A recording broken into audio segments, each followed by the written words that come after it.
कुरिन्थियों के नाम पौलुस रसूल का पहला खत और उसका पहला बाब जो 31 आयात पर मुश्तमिल है। पौलुस की तरफ से जो खुदा की मर्जी से यीशु मसीह का रसूल होने के लिए बुलाया गया, और भाई सोस्थीनस की तरफ से खुदा की उस कलीसिया के नाम जो कुरिन्थुस में है, यानी उनके नाम जो मसीह यीशु में पाक किए गए और मुकद्दस लोग होने के लिए बुलाए गए हैं, और उन सब के नाम भी जो हर जगह हमारे और अपने खुदावंद यीशु मसीह का नाम लेते हैं। हमारे बाप खुदा और खुदावंद यीशु मसीह की तरफ से तुम्हें फजल और इत्मीनान हासिल होता रहे। मैं तुम्हारे बारे में खुदा के उस फजल के बाइस जो मसीह यीशु में तुम पर हुआ हमेशा अपने खुदा का शुक्र करता हूं कि तुम उसमें होकर सब बातों में कलाम और इल्म की हर तरह की दौलत से दौलतमंद हो गए हो। चुनाचे मसीह की गवाही तुम में कायम हुई, यहां तक कि तुम किसी नेमत में कम नहीं, और हमारे खुदावंद यीशु मसीह के ज़हूर के मुंतज़िर हो, जो तुमको आखिर तक कायम भी रखेगा, ताकि तुम हमारे खुदावंद यीशु मसीह के दिन बेइल्जाम ठहरो। खुदा सच्चा है जिसने तुम्हें अपने बेटे हमारे खुदावंद यीशु मसीह की शिराकत के लिए बुलाया है।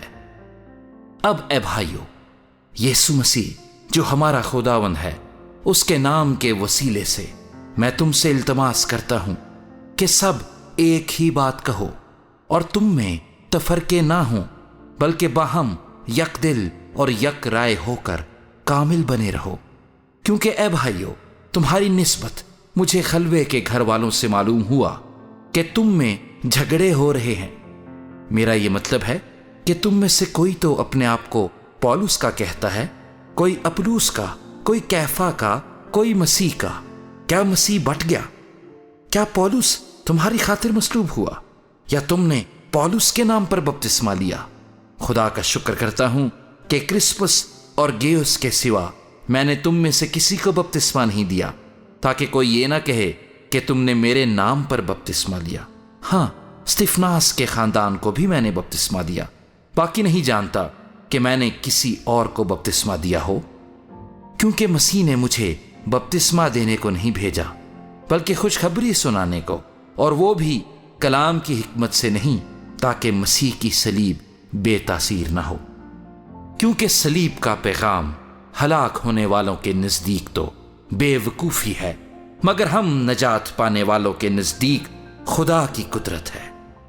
क्योंकि लिखा है कि मैं हकीमों की हिकमत को नेस्त और अक्लमंदों की अक्ल को रद्द करूंगा। कहां का हकीम, कहां का फकीह, कहां का इस जहान का बहस करने वाला? क्या खुदा ने दुनिया की हिकमत को बेवकूफी नहीं ठहराया? इसलिए कि जब खुदा की हिकमत के मुताबिक दुनिया ने अपनी हिकमत से खुदा को ना जाना, तो खुदा को यह पसंद आया कि इस मनादी की बेवकूफी के वसीले से ईमान लाने वालों को निजात दे। चुनाचे यहूदी निशान चाहते हैं और यूनानी हिकमत तलाश करते हैं, मगर हम उस मसीह मसलूब की मनादी करते हैं, जो यहूदियों के नजदीक ठोकर और गैर कौमों के नजदीक बेवकूफी है, लेकिन जो बुलाए हुए हैं, यहूदी हों या यूनानी, उनके नजदीक मसीह खुदा की कुदरत और खुदा की हिकमत है। क्योंकि खुदा की बेवकूफी आदमियों की हिकमत से ज्यादा हिकमत वाली है, और खुदा की कमजोरी आदमियों के जोर से ज्यादा जोरावर है।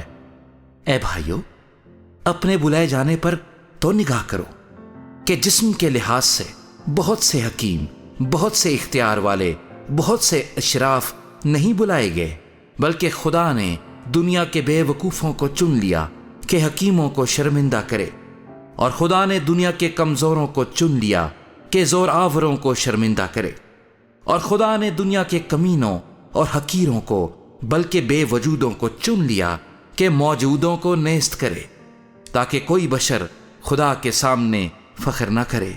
लेकिन तुम उसकी तरफ से मसीह यीशु में हो, जो हमारे लिए खुदा की तरफ से हिकमत ठहरा, यानी रास्तबाजी और पाकीज़गी और मखलसी, ताकि जैसा लिखा है वैसा ही हो कि जो फख्र करे वो खुदावंद पर फख्र करे।